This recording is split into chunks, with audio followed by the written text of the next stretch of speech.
Hello everyone, welcome to Quick Bites with TA. Today we are going to be making Coco Rice Krispie Treats. To make these, we're going to need 4 tablespoons of butter, or half a stick, 1 10-ounce bag of marshmallows, 3 cups of Coco Rice Krispies, and bonus, 2 cups of salted pretzels. We're also going to need an 8x8 baking dish, aluminum foil, and a microwave-safe bowl, something that will hold all of the marshmallows.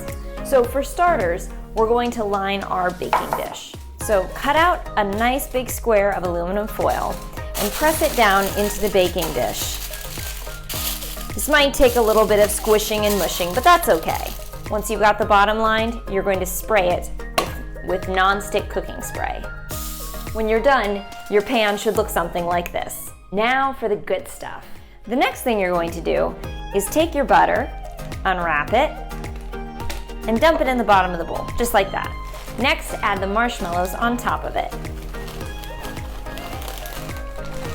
This bag should have about 6 cups of marshmallows inside, but you don't need to measure, just get 10 ounces. Now we're gonna microwave this for 1 minute on high, check it, stir it, and microwave it some more until it's smooth.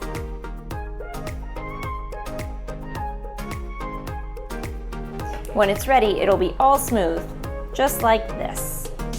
Once your marshmallow is ready, you're going to combine your pretzels with your Rice Krispies. If there are big chunks of pretzels still, you can break those up too.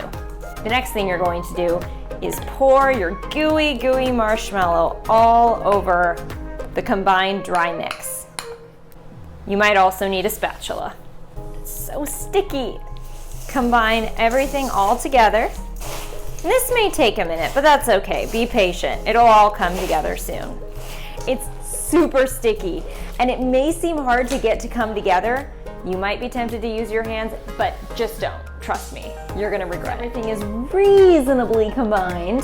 Tip it into the prepared baking pan.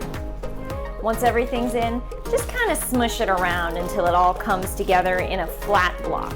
Once it looks about like this, reasonably flat, you're going to take this yummy goodness and you're going to put it down and wait, because it has to cool completely. I know it's hard, but just wait. Your patience will be rewarded.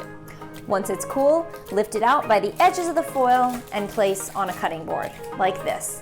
From here you can peel the foil back, just like this, and it's all ready to be cut into squares. Now they're ready to be shared and enjoyed by everyone. Or maybe just you. Thank you for watching Quick Bites with TA. See you next time.